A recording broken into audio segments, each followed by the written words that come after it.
안녕하세요. 특자단 수학 강사 이규영입니다. 오늘은 제 강의에 대해서, 강의의 특징에 대해서 간략하게 설명드리겠습니다.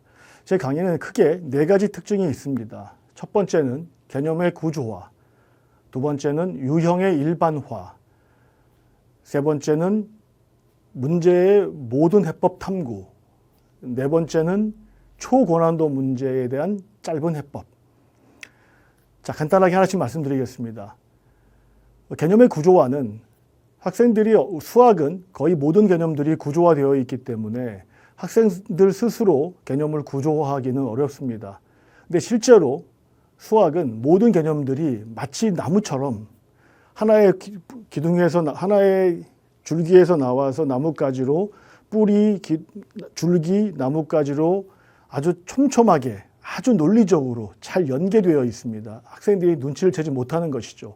예를 들면 고등수학 상은 3차 방정식의 근해 공식을 풀기 위한 모든 내용이 들어가 있습니다. 그런데 문제는 고등수학 상에 3차 방정식의 근해 공식을 유도하지 않는다는 거죠. 역설이죠. 그러니까 3차 방정식의 근해 공식을 풀기 위한 모든 지식을 담았는데 막상 3차 방정식의 근해 공식을 유도하는 게 어렵다고 가르쳐주지 않습니다. 전혀 구조화되지 않는 거죠. 그 모든 걸 하나의 개념으로 연결시킬 수 있는데 실제로 그렇게 하지 않고 있는 겁니다. 두 번째, 유형의 일반화입니다. 쌤 같은 교재 좋죠. 유형집 좋은데 문제가 뭐냐면 사실은 하나로 일반화시킬 수 있는 문제들을 다 쪼개놨다는 거죠. 아이들한테 그게 다 다른 문제처럼 학생들은 인식하지만 사실은 일반화시키면 유형 대여섯 개가 하나의 문제로 일반화시킬 수 있는데 하나로 일반화시킬 수 있는 걸 작게는 5개, 많게는 10몇 개 이렇게 쪼개놓으니 외워야 될 분량이 많고 그 문제 각각에 대해서 아이들이 비슷한 문제이기 때문에 차이를 느끼지 못하고 시험에 나오면 헷갈리게 되는 것이죠.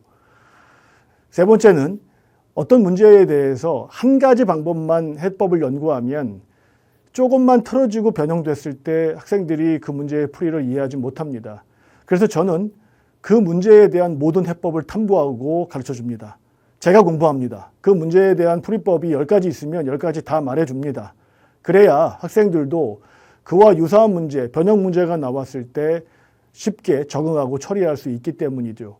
마지막으로 조금 요즘에 학교들마다 등급 차이를 두기 위해서 내신인데도 불구하고 좀 초고난도 문제를 내곤 합니다. 정상적으로 풀면 한 문제 푸는데 20-30분 걸려서 절대로 풀 수 없게 내는 문제들이 있는데요. 물론 그런 문제 중에 일부는 저도 그만큼 시간이 걸리긴 하는데요. 상당 부분은 구조적인 이해를 하면 한 1분 내에 풀 수 있는 문제들이 많이 있습니다. 그런 문제들에 대해서 제가 연구하고 고민해서 짧게 풀 수 있는 비법들을 학생들에게 말해줍니다. 자, 지금 4가지 말씀드린 개념의 구조화, 유형의 일반화, 모든 문제 해법 탐구, 초고난도 문제의 간단 비법. 자, 이규영 수학을 들으면 학생 모두가 수학의 고수가 됩니다. 특자단의 수학 강사 이규영이었습니다. 고맙습니다.